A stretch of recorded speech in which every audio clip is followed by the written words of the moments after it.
ராமானுஜாய நமக. ஸ்ரீ கோவிந்ததாச சுவாமின்னே நமக. ஸ்ரீ ஸ்ரீமன் நடனகோபால சுவாமின்னே நமக. அகலகில்லேன் இறையுமென்ன அலர்மேல் மங்கை உரைமார்பா, நிகரில் புகழாய் உலகமூன்றுடையாய் என்னையாழ்வானே, நிகரில் அமரர் முனிக்கணங்கள் விரும்பும் திருவேங்கடத்தானே, புகழொன்னில்லாவடியே உன்னடிக்கீழமர்ந்து புகுந்தேனே. இன்றைய தினம் தர்ம அர்த்த காம மோக்ஷ என்ற தலைப்பினை அளித்து இந்த கோவிந்ததாச சேவா சமாஜத்தின் தலைவர் திரு சௌபாகியாஸ் திரு சபரிபாபு அவர்கள் அடியனுடன் ஆலோசித்து இந்த தலைப்பை நிர்ணயித்துள்ளார் என்பதை மிக மகிழ்ச்சியுடன் தெரிவித்துக் கொள்கிறேன். அவர் ஆலோசனைப்படி திருவேங்கடமுடையான் அளிக்கும் மோட்சம் என்ற ஒரு சத்விஷயத்தின் சம்பந்தமாக பேசுமாறு அவர் ஆலோசனை வழங்கினார். மேலும் அதை மெருகு கூட்டி தர்ம அர்த்த காம மோக்ஷ என்ற தலைப்பினை பூரணத்துவமாக பேசலாம் என்ற அடியனின் சிந்தனைக்கு ஒரு ஒப்புதல் அளித்து இன்று இந்த கோவிந்ததாச சேவா சமாஜத்தின் வாயிலாக அடியனுக்கு இந்த சொற்பொழிவாற்றும் வாய்ப்பினை நல்கியதற்கு தலைவர் திரு சபரிபாபு அவர்களுக்கும் செயலாளர் திரு கிருஷ்ணகுமார் இன்ஜினியர் கிருஷ்ணகுமார் அவர்களுக்கும் மேலும் நம்முடைய புலவர் ஆசிரியர் அவர்களுக்கும்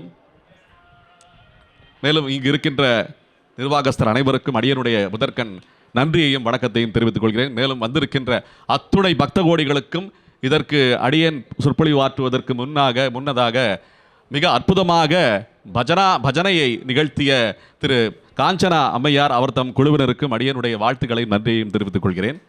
மிக அற்புதமாக இந்த பஜனை நிகழ்த்தி பக்தி கடலிலே ஆழ்த்தி இருக்கிறார்கள். பக்தி மழை பொழிந்து பக்தி கடலிலே ஆழ்த்தி இருக்கிறார்கள். அவருக்கு உண்மையான வணக்கத்தையும் விசுவாசத்தையும் தெரிவித்துக் கொள்கிறேன். இன்றைய உபன்யாசம் ஆரம்பமாக போகிறது. தலைப்பு தர்ம அர்த்த காம மோக்ஷ. அஸ்மத் குருபியோ நமக.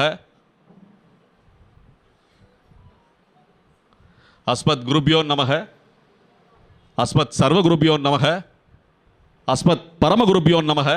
ஸ்ரீமதே ராமானுஜாய நமக. ஸ்ரீ கோவிந்ததாச சுவாமின்னே நமக.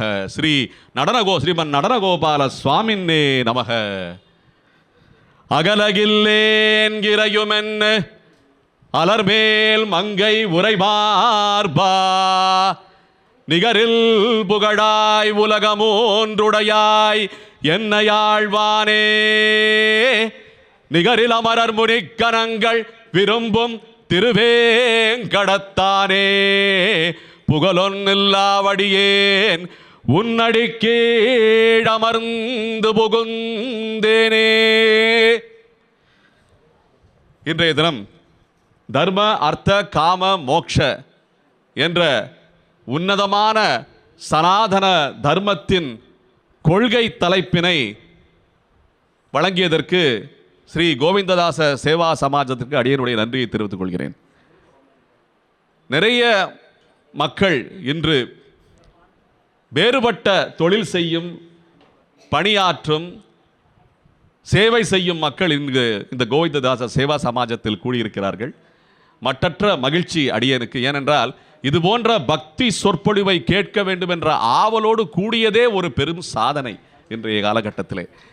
ஏனென்றால் இன்றைய காலகட்டத்திலே நம்முடைய வாழ்க்கை கொள்கை இது ரெண்டும் ஒரு சேர செல்கிறதா என்றால் அதுவே ஒரு சவால் தான். நம்ம ஒன்று செய்யணும், நல்ல காரியம் ஒன்று செய்யணும்னு நினைச்சா அதற்கு உண்டான தடைகள் பல உண்டு. ஒரு நல்ல காரியம் செய்யணும்னு நீங்கள் நினச்சிங்கன்னா அதற்கு தடையாக தான் பல காரியங்கள் வரிசை கட்டி நிற்கும். இன்னைக்கு இது போன்ற ஆசிரமங்கள், இது போன்ற சேவா சமாஜம் போன்ற ஆசிரமங்கள் நம் முன்னோர்கள் கோடிட்டு என்ன ஏற்படுத்தி நிர்வாகம் செய்ய வேண்டும் என்ற ஒரு கட்டளையை ஏற்படுத்தி செய்திருக்கிறார்கள் என்றால் இந்த கலியின் கோலாகலம் இப்படி மாறப்போகிறது. அப்படி மாறப்போகின்ற கோலாகலத்திலும் இது போன்ற சத்விஷயங்களை மக்கள் காது கொடுத்து சிரவணித்து பஜனை சொற்பொழிவு போன்றவர்களை எல்லாம் கேட்க வேண்டும் என்ற அந்த கொள்கையை நாட்டி சென்றிருக்கிறார்கள் இது போன்ற நிர்வாகஸ்தனர். இதை நீண்ட காலமாக இன்னும் மேலும் மேலும் வளர வேண்டும் என்று இந்த நிர்வாகம் முன்னெடுத்து முயற்சி செய்து அதன் வளர்ச்சியை மேற்கொண்டும் காண்கிறது என்றால் அதுவே பெரிய பாராட்டுக்குரிய விஷயம் அந்த நிர்வாகத்துக்கு நாம் செலுத்த வேண்டும். ஏன்னா இன்னைக்கு இருக்கிற தலைப்பே அது சம்பந்தமானது தான்.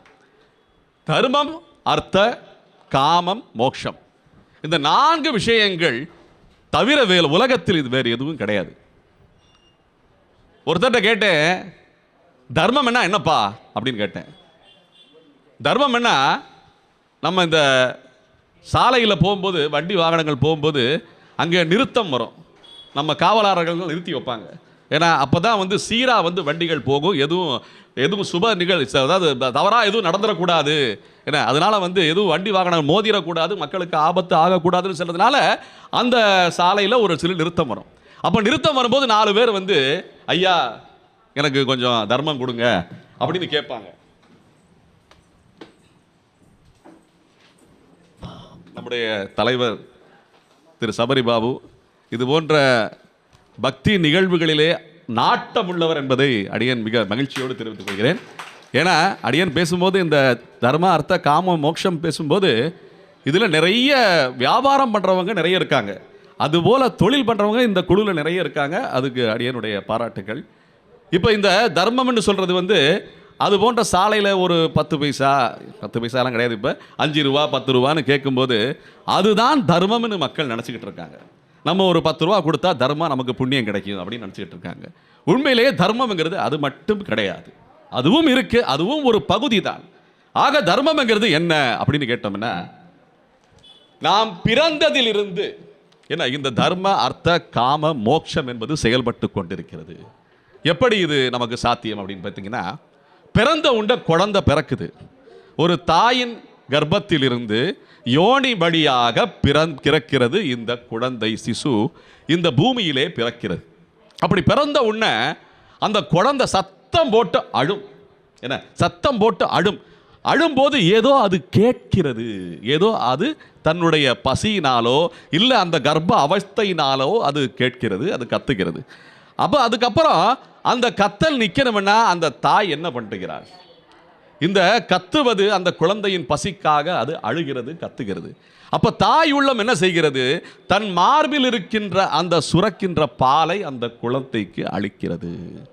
அளித்த உடனே அந்த குழந்தை அழுகையை நிறுத்துகிறது, அந்த தாய் மகிழ்வுறுகிறாள் அப்படின்னு சொல்லும்போது இந்த குழந்தை பிறக்கும் போதிலிருந்து இது அனைவருக்கும் பொருந்துங்க. இந்த குழந்தை பிறந்ததுல இருந்து என்ன பசியினாலே அழும்போது தாய் பால் ஊட்டுகிறாள் பார்த்தீங்களா, இதுதான் தர்ம, அர்த்த, காம, மோட்ச. எப்படிங்க இதுல பொருந்தும்? தர்ம, அர்த்த, காம, மோட்சங்கிறது பெரிய தத்துவங்க. என்ன தர்மம்ங்கிறது மிகப்பெரிய தர்மம். என்ன கிருஷ்ணன் தர்மத்தையே உபதேசம் பண்ணியிருக்கிறான். கிருஷ்ணன் தர்மம் சனாதனம் என்று சொல்லி, நான் தான் தர்மம் என்று சொல்லி சனாதன தர்மத்தில் போற்றி இருக்கிறார்கள் அவர்களை. அப்படி சொல்லும்போது என்ன தர்மம்னா அவ்வளோ பெரிய தத்துவமாச்சு. இதை ரொம்ப சாதாரணமாக நீங்கள் ஒரு குழந்தைக்கு தாய்ப்பால் கொடுக்கறதுல அடக்கிட்டீங்களே அப்படின்னா எப்படி சாத்தியம்னா இதுதான் தர்மம். எப்படின்னா அந்த குழந்தை பிறந்த உடனே ஒரு 5 நாளோ 10 நாளோ கழித்து பசிக்கும் போது அழுது பார்க்கீங்களா, அப்போ அந்த குழந்தை கேட்கிறது பசிக்காக ஏதோ. என்ன அப்போ அந்த குழந்தை கேட்கிறதுக்குத்தான் இந்த தர்ம அப்படின்னு சொல்லுவாங்க. கேட்கிறது ஒரு தர்மம். ஏன்னா தர்மம் நம்ம பிராமணர்கள் பிக்ஷை கேட்க வேண்டும்.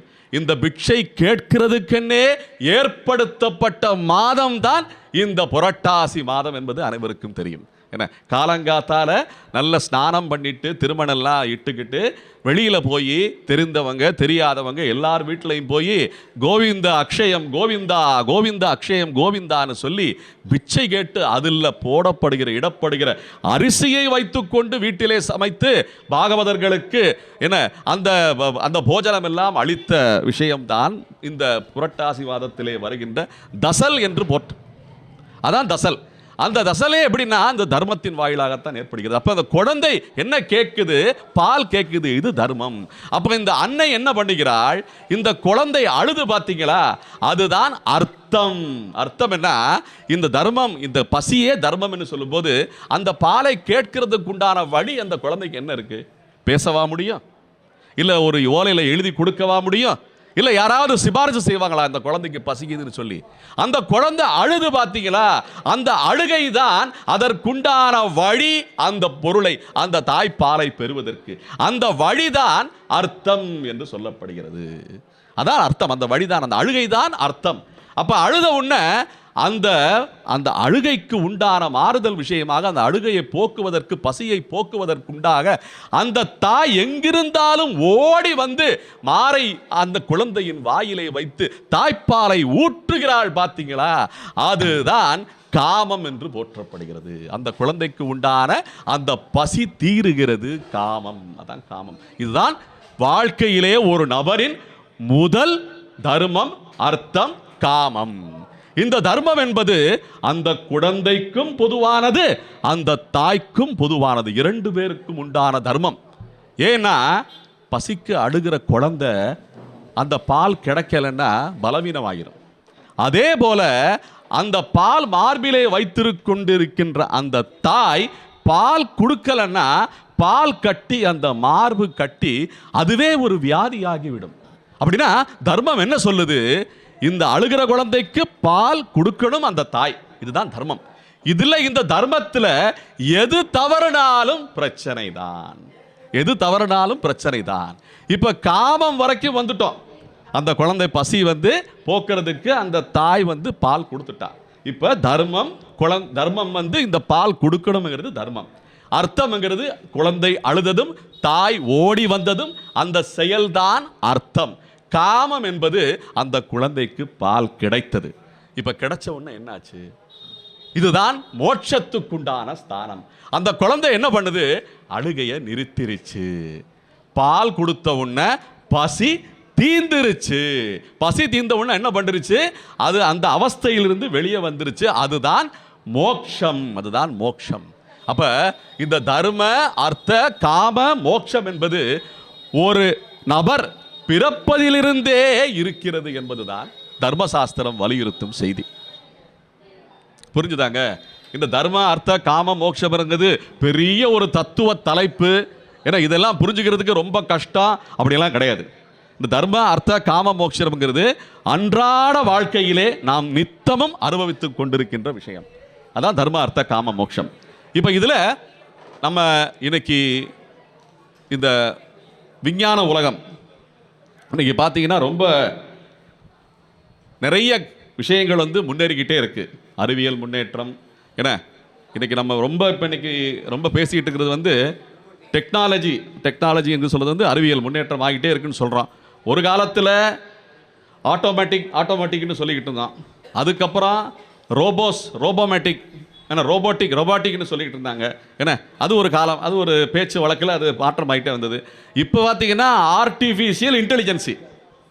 ஏன்னா எதை எடுத்தாலும் இன்னைக்கு ஏஐ அப்படின்றான். மிரட்டுற மாதிரி தோணில ஐ அப்படின்னா என்ன எடுத்தாலும் ஏஐ. ஏன்னா இதை வச்சு உலக நாடுகள் எல்லாம் மிரட்டிக்கிட்டு இருக்காங்க பல நாடுகள். என்ன, ஏன்னா அறிவுக்கு நம்ம நாடு தான் தேவைப்படுது. அந்த ஏஐ இயங்குறதுக்கு நம்ம நாடு தான் தேவைப்படுது. அதுக்கு நம்ம அந்த அறிவு தான் முன்னோடியாக நின்றுட்டு இருக்குங்கிறது போல இன்றைய காலகட்டத்திலே. அப்ப இந்த ஏஐ அப்படின்னு சொல்றது ஆர்டிஃபிஷியல் இன்டெலிஜென்சி.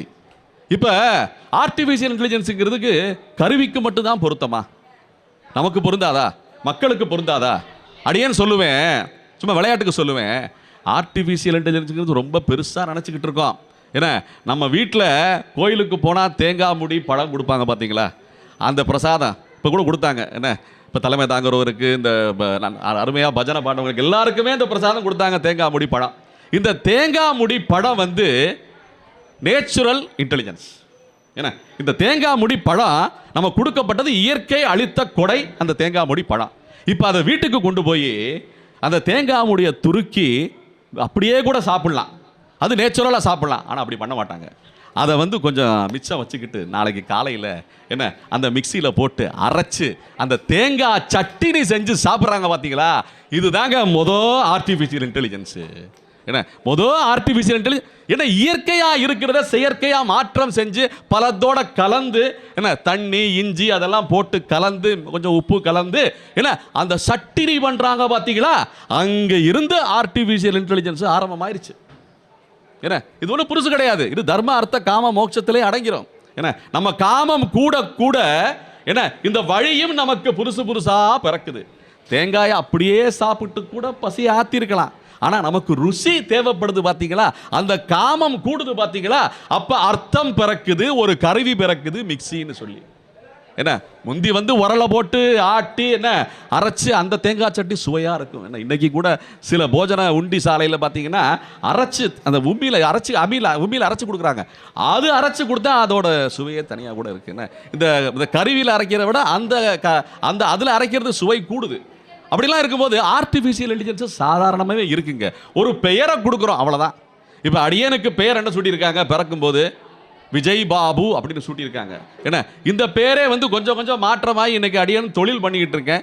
அந்த தொழிலுடைய அந்த கருவி, அந்த சுத்திகரிப்பு தண்ணீர் சுத்திகரிப்பு கருவியை வியாபாரம் செய்கிற தொழில், அதுக்கு பேர் தீர்த்தம்னு பேர் வச்சிருக்கேன். இப்போ பேரோட சேர்த்து தீர்த்தம் விஜய் பாபுன்னு சொல்ல ஆரம்பிச்சிட்டாங்க. இல்லை பேர் சேர்ந்து பார்த்தீங்களா, எல்லாம் ஆர்டிஃபிஷியல் இன்டெலிஜென்ஸ் தான் சேர்ந்துக்கிட்டே இருக்கு. இயற்கையில இருந்து செயற்கைக்கு எது எது மாறுகிறதோ அது எல்லாமே என்ன அர்த்த மோக்ஷ தர்ம இந்த தர்ம அர்த்த காம மோட்சத்திலேயே அடங்கிடும். என்ன நம்ம சௌபாகியாஸ் சபரிபாபு அவங்க கடைக்கு போனோம்னா என்ன அந்த நகைகளை எல்லாம் பார்க்க ஆரம்பிச்சோம்னா பார்த்துக்கிட்டே இருக்கணும், வாங்குறதுக்கே மனசு வரமாட்டேங்குது. விதவிதமா இருக்கு. என்ன நம்ம இன்ஜினியர் சார் வீடு காட்டுவார், இந்த வீடு நான் கட்டியிருக்கேன், அந்த வீடு நான் கட்டியிருக்கேன்னா இது எல்லாத்துக்கும் மேலே என்ன இன்னும் அற்புதமாக ஒரு வீடை கட்டணும்னு ஆசை கூட்டுது பார்த்தீங்களா. ஏன்னா இது போல பல ஆசைகள் காமங்கள் கூடிக்கிட்டே இருக்குங்க.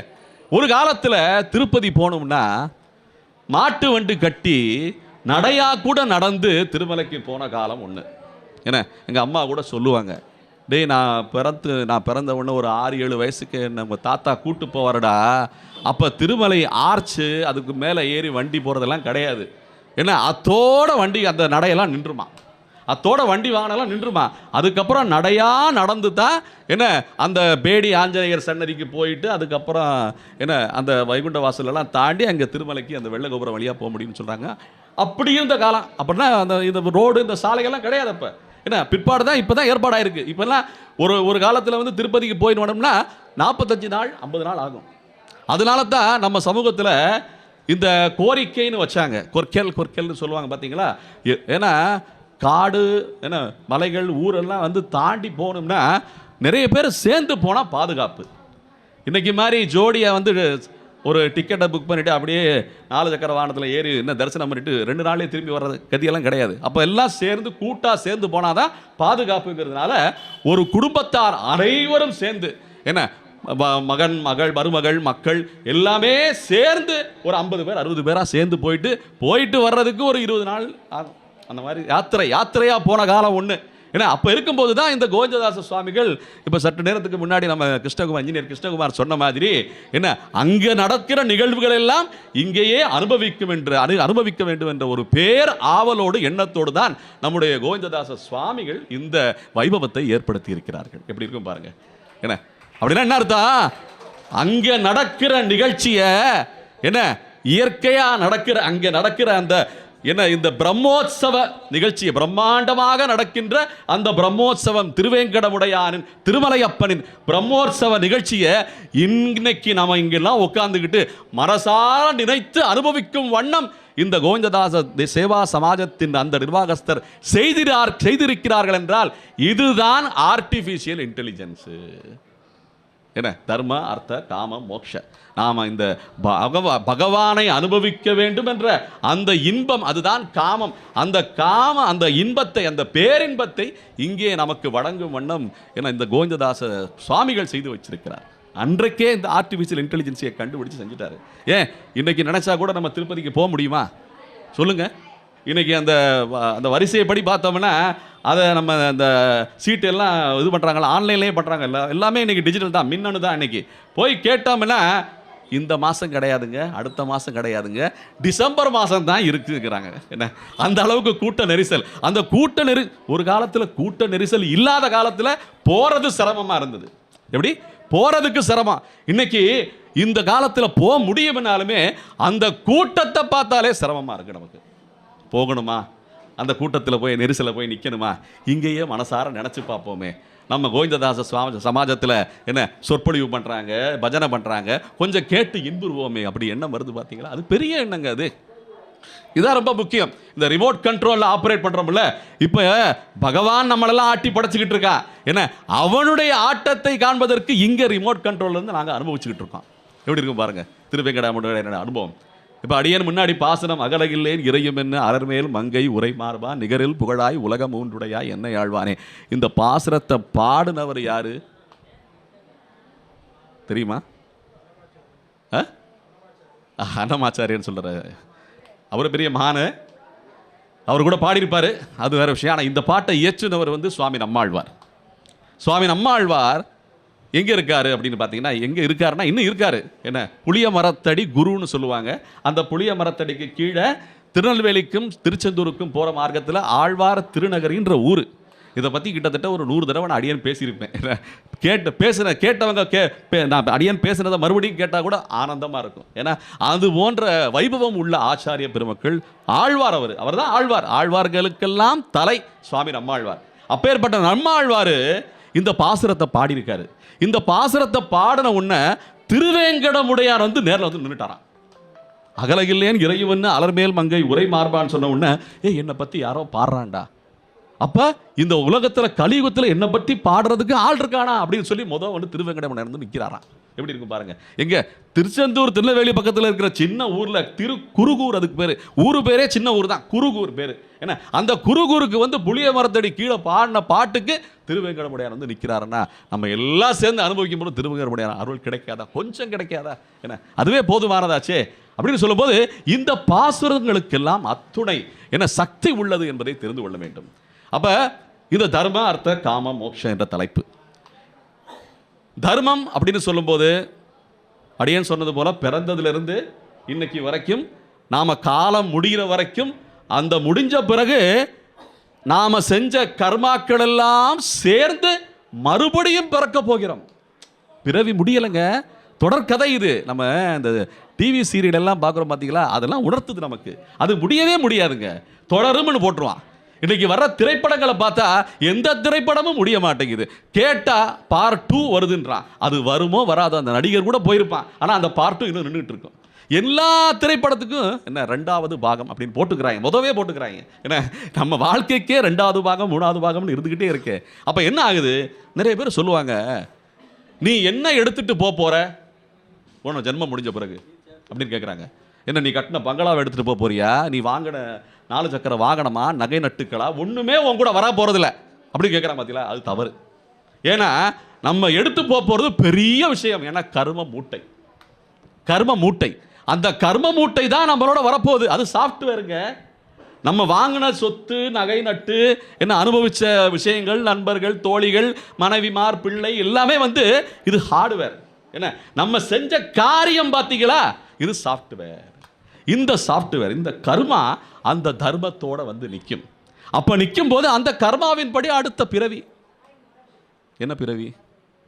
சுணமஞ்சிரி கூசோடி ஜேடைகி ஜியத்கோன் ஜெலும் அவைகின்னு சொல்லி நம்மளுடைய நடனகோபால நாயகி சுவாமி அடியேன்னு சொல்லலைங்க, அவர் சொல்லியிருக்காரு. அவரும் தனியாக சொல்லலைங்க, அதுக்கு உட்பட்ட ஆச்சாரியர் பெருமக்கள் சொல்லியிருக்காங்க, வேதத்தில் சொல்லியிருக்காங்க. என்ன வேதத்தில் சொல்லியிருக்காங்க. வேதத்தில் சொன்ன விஷயங்கள் எல்லாமே இன்னைக்கும் நம்ம கண் கூட பார்க்க முடியும். ஏன் திருவேங்கட மாமலையே ரிக்வேதத்தில் போற்றப்பட்டிருக்கு. ரிக்வேதத்தில் என்ன சொல்றாங்க, சிரீன் பீடக அப்படின்னு சொல்றாங்க. ரிக்வேதத்தில் வார்த்தை இருக்குங்க. ரிக்வேதத்தில் சிரீன் பீடக, சிரீன் பீடனா மகாலட்சுமி தாயாருடைய மலையாம், அது திருமலை, அதுக்கு தான் அது பேரு.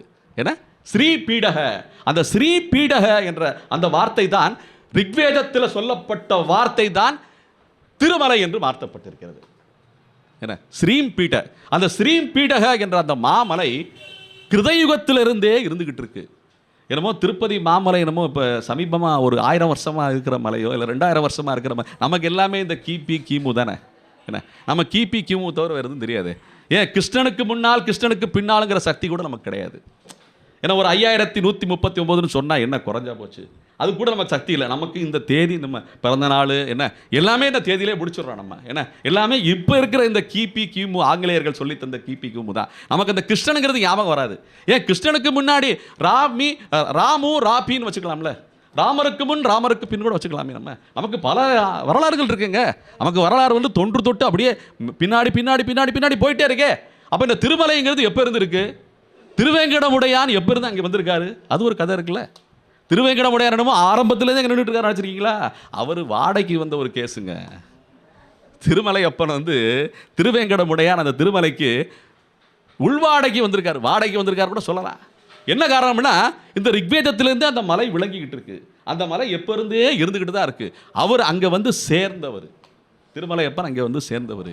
எதுக்கு வந்து சேர்ந்திருக்காருன்னா, மகாலட்சுமி தாயார் வந்து பிருகு முனிவர் என்ன மார்பில் திருமார்பில் எட்டி உதைச்சதுனால கோபப்பட்டு மகாலட்சுமி தாயார் கோலாப்பூரில் போய் தவம் இருந்திருக்கா. அந்த கோலாப்பூரில் தவம் இருந்த மகாலட்சுமி தாயாரை மறுபடியும் கைப்பிடிக்கணுமே அப்படின்னு சொல்லி இறங்கி வந்த ஆள் தான் நம்ம திருமலையப்பன். திருவேங்கடமுடையான் வைகுண்டத்திலிருந்து இறங்கி வந்திருக்காரு. வந்து நல்ல ஒரு இடம் வேணும், நல்ல இயற்கை சூழல் மிக்க இடம் வேணும் தவம் பண்ணுறதுக்கு. காத்துக்கிட்டு இருக்கிறது ஒரு தவம் தான். என்ன காத்திருந்து காத்திருந்து காலங்கள் போகுதடின்னு சொல்லுது போல அந்த காத்திருப்பதற்காக ஒரு இடத்தை தேர்ந்தெடுத்தது தான் இந்த திருமலை. 2 விஷயம் சாத்தியம். ஒன்று, பக்தர்களுக்கு அருள் செய்ய வேண்டும். ஏன்னா ஒரு வயலும் வைகுண்டத்துக்கு வரமாட்டேங்கிறான். என்ன எல்லாம் வருஷம் வைகுண்ட ஏகாதசிக்கு வாசல் வழியாக வந்து சொர்க்க வாசல் வழியாக வந்து பொங்கலை சாப்பிட்டு படுத்துறான். என்ன ஒரு வயலும் வைகுண்டத்துக்கு வரமாட்டேங்கிறான்னு சொல்லி விரக்தி இல்லை, ஸ்ரீ வைகுண்ட விரக்தாய சுவாமி புஷ்கர நீதடேன்னு சொல்லி விரக்தி அடைஞ்சு திருவேங்கடமுடையான் இந்த திருமலைக்கு வந்திருக்கான். ஒன்று பக்தர்களை தேத்துறதுக்கு, எதுக்கு? தர்ம அர்த்த காமத்தோட நிற்காம மோட்சத்துக்கு கூட்டு போறதுக்கு வந்திருக்கான் திருமலையப்பன். மற்றொன்று கைப்பிடித்திய மனைவியை மறுபடியும் மீட்க வேண்டும். இது 2 தான் காரணம். திருமலையப்பன் வேற எந்த லட்சியமும் கிடையாதுங்க.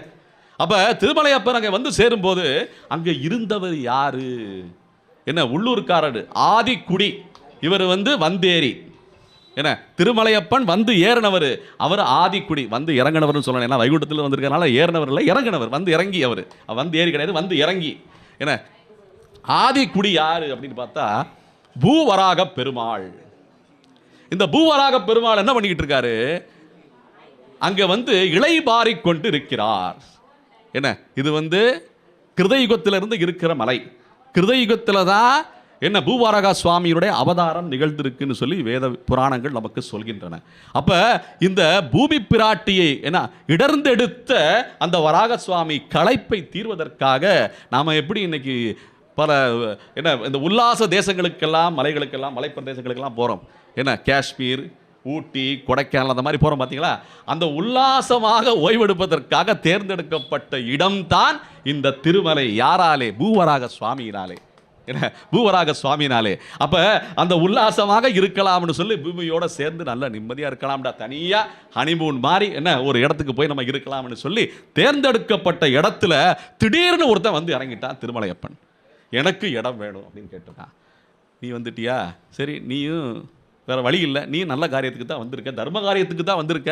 ஏன்னா பிராட்டியை மறுபடியும் கையை பிடிக்கணும், மக்களுக்கு உண்டான அருளை வழங்க வேண்டும், அவர்களெல்லாம் மோட்சம் பெற வேண்டும் என்ற உன்னத நோக்கத்தோடு வந்திருக்க. சரி இடத்த ஓரத்தில் அந்த குளக்கங்கரையில் ஒரு இடத்த பிடிச்சிக்க, என்ன போய் நில்லு, கல்லா நில்லுன்னு சொல்லி அந்த நெடுமாலாக நின்று சேவை சாதித்து கொண்டிருக்கின்றான் இன்றளவும் அந்த திருமலையப்பன்.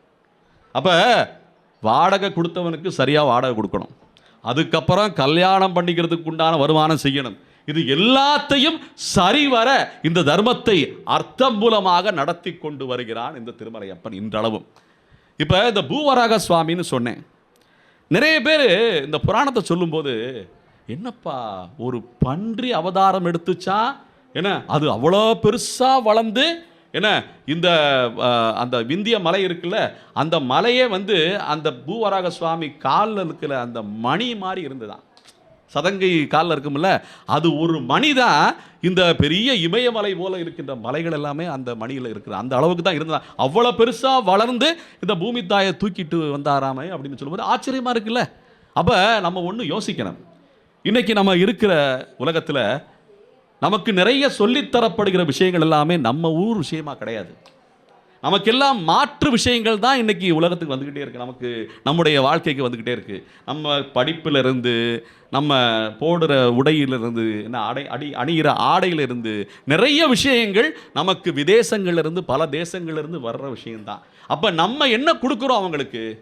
அடியே சும்மா ஒரு விளையாட்டுக்கு சொல்லுவேன், இன்னைக்கு இருக்கிற நம்ம உலகத்தில் நம்ம ஊருக்கு எல்லாமே வந்து சாப்பிட்றதுக்கு வந்துக்கிட்டே இருக்கு. என்ன எல்லாம் பேக்கரி ஐட்டம் வருது, என்ன மற்றபடி அந்த என்ன சொல்கிறது அசைவ ஐட்டங்கள் வந்து குறைவே கிடையாது. என்ன அந்த அளவுக்கு வந்து இறங்கிக்கிட்டே இருக்குது. எல்லாத்தையும் சாப்பிட்டு நம்ம மக்கள் ஜீரணிச்சுக்கிட்டே இருக்காங்க. என்ன அடியேன்னு விளையாட்டாக சொல்கிறது, நம்ம இந்த இட்லி தோசையை சாப்பிட்றதுக்கு அந்த வெள்ளைக்காரங்களுக்கு சொல்லி கொடுத்தா எனக்கு குறைஞ்சா போச்சு. என்ன கொஞ்சம் பொங்கல், தக்காளி சாதம், ஏன்னா புளி சாதம்லாம் சாப்பிட சொல்லி கொடுத்துருந்தா நம்மளும் எக்ஸ்போர்ட் பண்ணலாம்ல.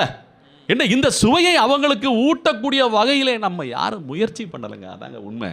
என்ன அப்போவே சொல்லி கொடுத்துருந்தோம்னா நம்ம வியாபாரம் பண்ணியிருக்கலாம்ங்க. நம்ம பொங்கல் கடையை அங்கே போய் திறந்துருக்கலாம்ல. என்ன அவங்கள சாப்பிட வைக்கணும். என்ன நம்ம சாப்பிட்ற அங்கேயும் நம்மளால தான் போய் சாப்பிட்டுட்டு இருக்கான், அங்கே இவங்கள சாப்பிட வைக்கல. என்ன இது போல மாற்றங்களை நம்ம சிந்திக்கிறதே கிடையாது. என்ன நம்ம நம்ம நம்ம சரக்கு விலை போகணும்ல. என்ன நம்ம சரக்கு விலை போகணும்ல. அவங்க சரக்கை பூரா விற்று முடிச்சுட்டாங்க, இன்னும் விற்றுக்கிட்டு இருக்கான், இன்னும் வியாபாரம் பண்ணிக்கிட்டு இருக்கான். ஏன்னா இது வந்து இந்த காம விஷயத்திலே நாம் தோற்று கொண்டு இருக்கிறோம். இதெல்லாமே அப்படி சொல்லும்போது இப்போ வராக சுவாமிக்கு வரணும் நம்ம. என்ன வராக சுவாமி என்னங்க அர்த்தம்? என்னங்க எல்லாமே வராக சுவாமி கதைன்னு சொல்கிறோம், அப்படின்னு சொல்கிறோம், பெரிய பன்றி அவதாரம் எடுத்துன்னு சொல்கிறாங்க. இன்றைக்கும் வராக சுவாமி உலகம் பூராவும் இருக்கிறார். எப்படிங்க சொல்ல முடியும்? இப்போ வராக சுவாமியுடைய பேர், முழு பேர் வந்து நம்ம பூவராகன்னு சொல்கிறோம். எப்படி சொல்கிறோம்? பூவராக. நல்ல ஒரு சுவையான விஷயம், ஆழ்ந்து தியானிச்சு கேளுங்க. இந்த பூவராகர் வந்து மிக மிக பவர் உடையவராம். பவர், பூவராக, POWER என்ற உச்சரிப்பை பாருங்க, பூவராகன்னே வரும். பவர் அப்படின்னு வரும், பூவராகன்னு வரும். என்ன பவர்னு வரும். அவர் பன்றி அவதாரம் எடுத்தார்ல, அவர் எப்படின்னா இந்த குப்பமேட்டில் எல்லாம் அலைகிற பன்றி, அந்த பன்றி புவர். என்ன ரொம்ப புவர், ரொம்ப புவர். பவர், புவர், எல்லாமே பூவராக. புவர், பவர் எல்லாமே பூவராக. இது மட்டுமா? நம்ம போடுற தண்ணி வரணும்னா என்ன பண்ணுவாங்க? இன்ஜினியர் சார் இருக்காரு, வீடு கட்டுறதுக்கு முன்னாடி, நான் வாஸ்து பூஜை பண்ணுறதுக்கு முன்னாடி என்ன பண்ணுவாங்கன்னா, நீருக்காண்ட அந்த தொலை போட்டு எங்கே 30 அடி 40 அடி எல்லாம் கிடையாது, 200 300 400 அடி கீழே போய் தோண்டி அந்த தண்ணியை கொண்டு வரணும். அதுக்கு பேர் என்னங்க அர்த்தம்? அதுக்கு பேர் என்ன? அந்த தொலை போடுறதுக்கு என்ன பேர்? போர். பூவராக, போர் அப்படின்னு சொல்கிறாங்க. அந்த பன்னிக்கு பேரே, அது ஆப்பிரிக்கா பன்னின்னு சொல்லுவாங்க, ஒத்த கொம்பு உள்ள பன்றி. அந்த பன்னிக்கு பேர் போர், பூவராக அப்படின்னு தான் பேர். இப்போ இந்த பூவராக சுவாமியை நம்ம வந்து ஒரு புராணத்தில் பெரிய விஷயமா நம்ம இன்னைக்கு கொண்டாடிக்கிட்டு இருக்கோம். ஆனால் இந்த பூவராக சுவாமி இத்தனை வார்த்தைகளே அடங்கியிருக்கிறார் உலகம் பூராமே. ஆனால் அர்த்தம் மாறுபட்டு அடங்கியிருக்கிறார். செயல் ஒன்று தான், பூமியை தோன்றது தான் செயல். என்ன அந்த பன்னிக்கு பேர் போரு, போர்னு சொல்கிறாங்க. நான் சொல்கிறதெல்லாம் கொஞ்சம் ஆராய்ச்சி பண்ணி பார்த்துக்குங்க, அடியேன் சொல்கிறதெல்லாம். என்ன கட்டாயமாக ஒத்துக்கணும்னு அவசியம் கிடையாது, ஆராய்ச்சி பண்ணி பார்த்துங்க. இதெல்லாம் மொழி ஆராய்ச்சியில் வர்ற விஷயங்கள். அப்போ நமக்கு இருந்த ஞானம் இந்த உலகம் பூரா ஊட்டப்பட்டிருக்கிறது என்பதுதான் உண்மை, அதுதான் சத்தியம். நம்ம வேத மார்க்கம் அப்படின்னு சொல்லும்போதே அது பழங்கதப்பா, அதெல்லாம் எப்படிப்பா நம்ப முடியும் அப்படின்னு சொல்கிறாங்க. இப்போ இந்த தர்ம அர்த்த காம மோட்சம்னு சொல்கிறேன்ல, அதுவும் உலகம் பூரா இருக்குது. எப்படி? இன்னைக்கு நம்ம கல்லூரிக்கு போகிறோம், கல்லூரிக்கு போன உடனே டேர்ம்ஸ் அண்ட் கண்டிஷன் சொல்லுவாங்க, கேள்விப்பட்டிருக்கீங்களா? இந்த டேர்ம்ங்கிறது என்னன்னா அதுதான் உபதேசங்கள். அந்த டேர்ம்ங்கிறது தான் சட்டம், அதுதான் சட்டம், அதான் தர்மம், அதான் விதி. அந்த டேர்ம் படி தான் எல்லாமே நடக்கணும், அதான் டேர்ம்ஸ் அண்ட் கண்டிஷன். வீடு வாடகை விடும்போது டேர்ம்ஸ் அண்ட் கண்டிஷன் பத்திரத்தில் நம்ம கையெழுத்து போடணும், அதான உண்மை. எந்த பத்திரம்னாலுமே டேர்ம்ஸ் அண்ட் கண்டிஷன் என்னப்பா, எத்தனை மாதத்துக்கு என்ன இந்த வாடகை, அடுத்து எப்போ நம்ம அந்த வாடகையை கூட்டணும், அந்த டேர்ம்ஸ் அண்ட் கண்டிஷனுங்கிறது தான் முக்கியம். அந்த டேர்ம் தான் தர்மம்னு அர்த்தம், தர்மம் என்று அர்த்தம். அந்த டேர்ம் தான் தர்மம். அப்போ அர்த்தம் என்ன அப்படின்னா, நம்ம வாழ்க்கையில் என்ன வியாபாரம் பண்ணாலுமே அது ஒரு ஆர்ட்டில் அடங்கிடும். ஆங்கிலத்தில் ஆர்ட்னு சொல்லுவாங்க. ஆர்ட்னா என்ன நினச்சிட்டு இருக்கோம்? வரைகிறது மட்டும்தான் ஆர்ட்னு நினச்சிக்கிட்டு இருக்கோம். ஆர்ட்டுங்கிறது அதான் கலை கல்லூரின்னு சொல்கிறாங்களே, ஆர்ட்ஸ் காலேஜ்னு சொல்கிறாங்களே, ஆர்ட்ஸ் காலேஜில் போய் எல்லாம் வரைஞ்சிக்கிட்டா இருக்காங்க. ஆர்ட்ஸ்னா வழின்னு அர்த்தம், சம்பாதிக்கிறதுக்குண்டான வழி, அதுதான் ஆர்ட்டு. அது ஒரு ஆர்ட்டுப்பா அப்படிம்பாங்க. ஏன்னா மேனேஜ்மெண்ட் இஸ் ஆர்ட், சொல்லுவாங்களா இல்லையா? அப்ப இந்த டேர்ம்னா இந்த தர்மப்படி என்ன, first term, second term, third டேர்ம்னு சொல்லி பரீட்சை எழுதி தேர்ச்சி அடைஞ்சாதான் அவன் முன்னேற முடியும். சரிதானே? அப்ப இந்த டேர்ம் தர்மம்ங்கிறது அங்க இருக்கு. அர்த்தம்ங்கிறது ஆர்ட், கல்லூரிகளில் வருகிற ஆர்ட். காமம்ங்கிறது என்னங்க, எல்லாம் சம்பாதிக்கிறதுக்கு பூரா. சில பேர் படிப்பாங்க, என்ன நான் வந்து இன்ஜினியரிங் காலேஜ் தான் சேருவேன், அதுவும் மெக்கானிக்கல் தான் சேருவேன் அப்படின்னு சொல்லி அப்படி கொள்கை பிடிப்போட படிப்பான். படிச்சுட்டு வேலை வாங்குறதுக்காண்டி வெளியே வந்த உடனே கொஞ்சம் மாறிடும். என்ன காரணம்னா, சம்பாதிக்கிறதுக்கு வழி இருக்கணும்ல. மெக்கானிக்கல் படித்தா கிடைக்கிற வேலைகள் அங்கன்னு சொல்லி கொஞ்சம் கம்மியாக தான் இருக்குது. அப்போ சம்பாதிக்கிற வழி என்ன, இந்த சாஃப்ட்வேர் கம்பெனியில் தான்ப்பா வேலை கிடைக்குது, சரி நம்மளும் சேர்ந்துருவோமே அதில், ஏன்னா சீக்கிரமாக சம்பாதிக்கிறதுக்கு உண்டான வழி அதுதான் காமர்ஸ். காமர்ஸ் என்ன அர்த்த தர்ம அர்த்த காமர்ஸ் வந்துச்சா இல்லையா? இந்த காமர்ஸ் இல்லாமல் உலகம் இயங்குவாங்க? யோசிச்சு பாருங்க, எல்லாமே கமர்ஷியல் தாங்க. காசு இல்லாமல் ஏதாவது பண்ணுவாங்களா? சொற்பொழிவு தான் பண்ணுவாங்க, வேற எதுவும் பண்ண முடியாது. என்ன அதான் நடந்துகிட்டு இருக்கு இன்னைக்கு. என்ன இது சொல்கிறேன், உதாரணத்துக்கு சொல்கிறேன். ஏன்னா அது ஒரு லட்சியம் கிடையாது அடியனுக்கு சொற்பொழிவு பண்ணுறதுங்கிறது லட்சியம். ஏன்னா காசு பணத்துக்கு தான் சொற்பொழிவு பண்ணுறது லட்சியம் கிடையாதுல்ல. ஏன்னா நல்ல ஆண்டவன் காசு எத்தனையோ வழியில் கொடுக்குறாங்க. என்ன முன்னோர்கள் என்ன பண்ண புண்ணியத்தில் எவ்வளவோ சொத்துக்கள் இருக்குது, அதை காப்பாற்றுறதுக்கு வழியை பார்க்க வேண்டியிருக்கு. அதனால் தப்பு கிடையாது, குறை கிடையாது. குறையொன்றும் இல்லாத கோவிந்தன் எல்லாமே கொடுத்து வச்சிருக்கான், நம்ம சமூகத்துக்கே கொடுத்து வச்சிருக்கான். அப்படி இருக்கும்போது அடுத்து என்னன்னு பார்க்கும்போது, இது போன்ற விஷயங்களில் பார்க்கும்போது அப்போ தர்ம அர்த்த காமர்ஸ் வந்துருச்சு. அப்போ மோட்சம் எங்கெங்கே இருக்குது? கல்லூரியில். மோட்சம் இல்லைன்னா கல்லூரியே இயங்காது. அந்த மோட்சம் தான் ப்ரமோட் அப்படின்னு சொல்கிறாங்க. முக்தி, பரமுக்தி தாங்க ப்ரமோட்டு, பரமோக்ஷம் தாங்க ப்ரமோஷனு. அதுதாங்க தர்ம அர்த்த காம மோட்ச. இன்னைக்கும் நாம் கல்லூரியில் பார்த்துக்கிட்டு இருக்கோம். இது இந்த மொழி ஆராய்ச்சியில் நாம் தெரிஞ்சுக்க வேண்டிய விஷயங்கள். நம்ம தர்ம அர்த்த காம மோட்சங்கிறது பெரிய தத்துவம்பா.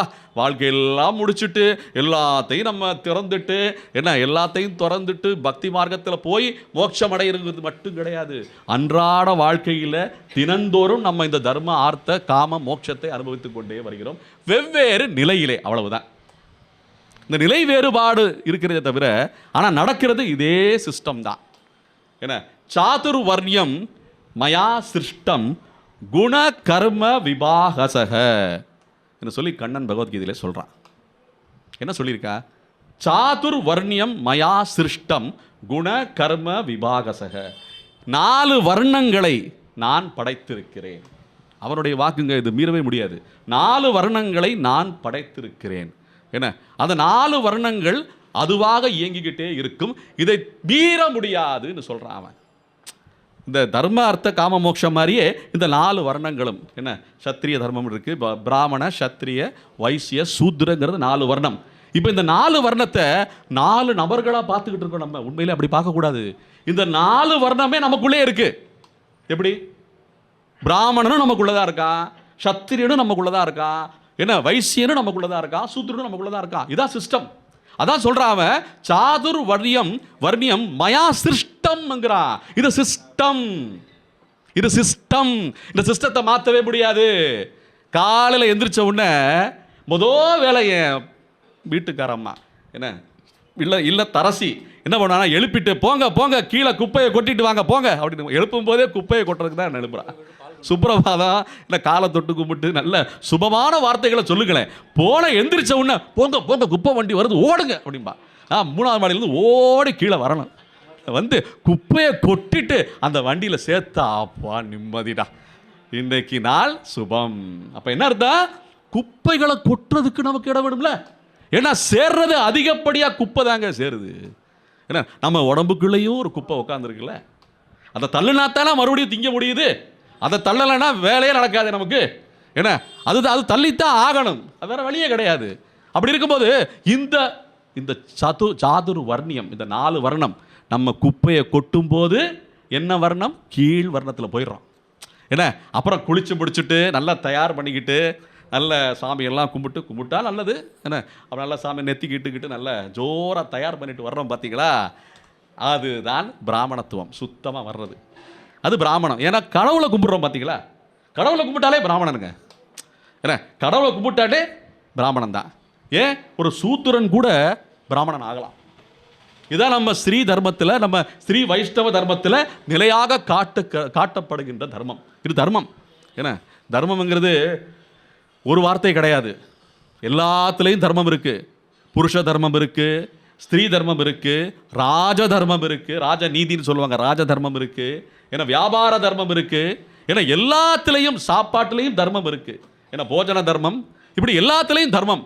அப்போ தர்மம் தர்மம் தர்மம்னு சொல்லிட்டே இருக்கோமே, என்னப்பா தர்மம் அப்படின்னு கேள்வி கேட்குறோம். பார்த்தீங்கன்னா எல்லாமே தர்மம் தான். நம்ம வாழ்க்கையே தர்மம் தான். தர்ம அர்த்த தர்மத்தின்படி சம்பாதிக்க வேண்டும், தர்மத்தின்படி சம்பாதிக்க வேண்டும், தர்மத்தின்படி காமத்தை அனுபவிக்க வேண்டும். தர்மம்ங்கிறது ஒரு கட்டடத்தோட அடிப்பாகம் போலே, அஸ்திவாரம் போலே. அந்த அஸ்திவாரம் ஆட்டம் கண்டுச்சுன்னா கட்டிடமே இடிஞ்சு விழுந்துடும். இப்போ தர்மத்தை நல்ல நிலையா நாட்டி, நல்ல அஸ்திவாரம் கட்டி, என்னென்னமோ கட்டுவாங்க, பெல்ட் எல்லாம் கட்டுவாங்கல்ல இப்போ, என்ன அதெல்லாம் கட்டி நல்ல என்ன நல்லபடியாக தர்மத்தை வச்சுக்கிட்டாதான் அர்த்தம் நல்லபடியாக இருக்கும், காமம் நல்லபடியாக இருக்கும், திருப்தி அடைஞ்சு மோட்சத்துக்கு போகலாம். இன்னைக்கு இந்த தர்ம அர்த்த காம மோட்சத்தில் அடியேன் சொல்லிக்கிட்டே வர்றது இன்றைய காலகட்டத்திலையும் இருக்குங்கிற நிலைப்பாட்டை சொல்லிக்கிட்டு இருக்கேன்.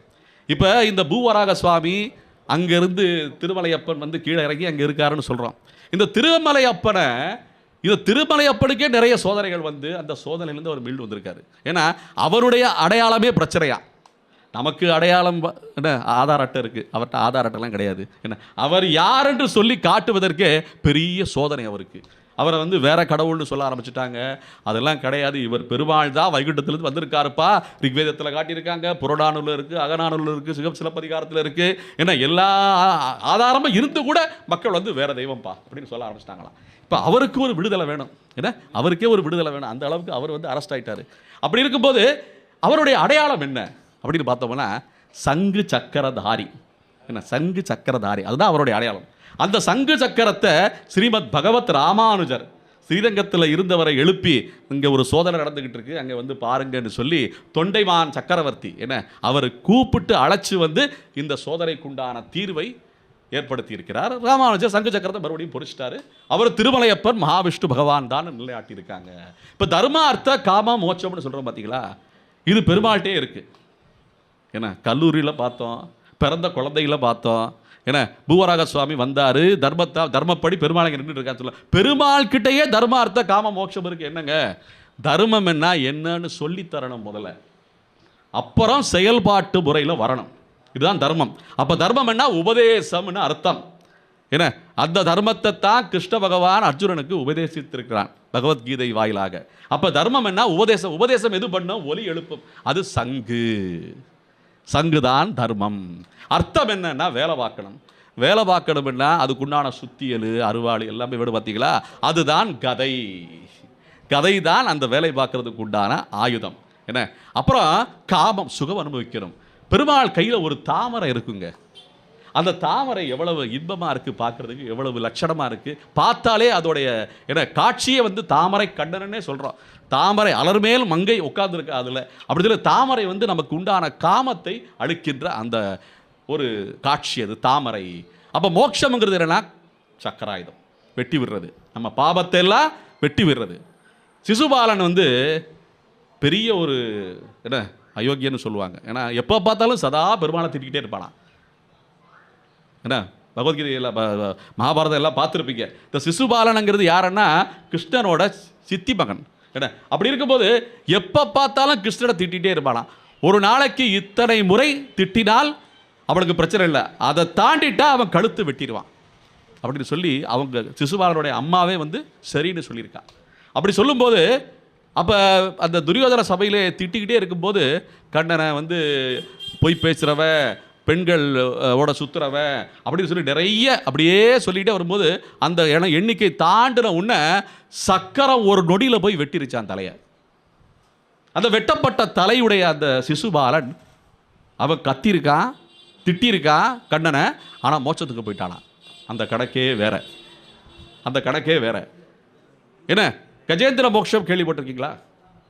கஜேந்திர மோட்சத்தில் 1000 வருடங்கள் அவதிப்பட்ட கஜம் என்ற யானை.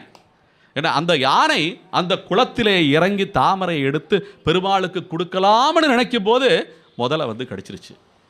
அந்த முதலை கடிக்கும் போது அந்த அவஸ்தையிலே இத்தனை வருடங்கள் அவஸ்தை பட்டு பட்டு பட்டு கடைசியிலே பெருமாள் ஞாபகம், முன்ஜென்ம ஞாபகத்தினாலே, பெருமாளுடைய ஞாபகம் வந்ததினாலே ஆதிமூலமேன்னு சொல்லி கத்திருக்காங்க கஜேந்திரன். பெருமாள் வந்த உடனே தன்னுடைய பக்தரை காக்க வேண்டும் என்ற ஆவலிலே இப்ப யானையுடைய காலை கவ்விக்கிட்டு இருக்கு முதல்ல. இந்த காட்சியை நல்லா நினைவுபடுத்தி பார்த்துங்க, நல்ல உங்கள் மனத்திரையிலே போட்டு பார்த்துங்க. அந்த யானையினுடைய ஒரு காலை கவ்வி பிடித்திருக்கிறது அந்த கஜேந்திரன் என்ற யானை கவ்வி பிடித்திருக்கிறது அந்த முதலை. இப்போ பெருமாள் சக்கரத்தை விடணும். அந்த சக்கரத்தை விட்டா யாரு கழுத்தில் விடணும்? காலை பிடிச்சிக்கிட்டு இருக்கிற முதலை கழுத்தை சரியா வெட்டணும். கொஞ்சம் மாற்றி அந்த சக்கரம் போய் வெட்டுச்சுன்னா கால் விடுபட்டுரும். யாரு? கஜேந்திரனுடைய கால் வெட்டுப்பட்டுரும். அப்போ சரியா அந்த அந்த பிடிச்சிருக்கின்ற அந்த முதலையுடைய காலை போய் அந்த கழுத்தை போய் வெட்ட வேண்டும். அப்படி அந்த வெட்டுப்பட்ட கழுத்து உடன் அந்த முதலை முதல்ல மோட்சத்துக்கு போயிடுச்சான்.